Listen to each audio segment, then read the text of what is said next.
பிஸ்மில்லாஹிர் ரஹ்மானிர் ரஹீம். சஹர் நேரத்தின் சிறப்புகள்.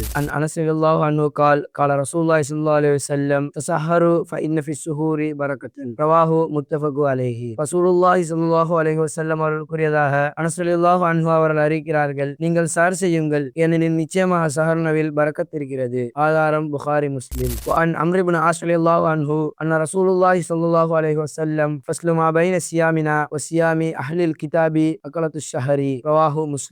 ரசூலுல்லாஹி ஸல்லல்லாஹு அலைஹி வஸல்லம் அவர்கள் கூறியதாக அம்ர் இப்னு ஆஸ் ரலியல்லாஹு அன்ஹு அவர்கள் அறிவிக்கிறார்கள், எங்களுடைய நோன்பிற்கும் எங்களுக்கு முன் வேதம் கொடுக்கப்பட்டவர்களுடைய நோன்பிற்கும் இடையிலான வித்தியாசம் சஹர் உணவு உண்பதுதான். ஆதாரம் முஸ்லிம். எனவே மருத்துவ ரீதியாக சஹர் உணவு உண்பது மிக அவசியமானதாகும். நீண்ட நேரம் நோன்பது நமது உடலுக்கு தேவையான குளுக்கோஸ் மற்றும் நீர்ச்சத்தை சஹர் உணவு வழங்குகிறது. சஹர் செய்யாமல் நோன்பது உடலுக்கு சோர்வை ஏற்படுத்தும். எனவே ஆன்மீகத்தோடு உடல் ஆரோக்கியத்தை பேணும் ஒரு பொழுதாக சஹர் நேரம் அமைகிறது. எனவே கண்ணியமானவர்களே, சஹர் நேரம் என்பது ஏதோ அரை தூக்கத்தில் கடந்து போக வேண்டிய நேரம் அல்ல. அது இறைவனோடு நாம் உரையாட வேண்டிய நேரம். சஹர் செய்தோம், தொழுதோம், உடனே தூங்கினோம் என்று இருக்காமல் அந்த நேரத்தில் ஒரு சில நிமிடங்கள் குர்ஆன் ஓதவும், இறைவனிடத்தில் அழுது அழுது பாவ மன்னிப்பு தர முயற்சி செய்வோம். இதற்காக எல்லாம் வல்ல அல்லாஹ் சஹர் நேரத்திலே முழுமையான நன்மைகளை அடைய நம் அனைவருக்கும் அருள் புரிவானாக. அஸ்ஸலாமு அலைக்கும் வரஹ்மத்துல்லாஹி வபரகாத்துஹு.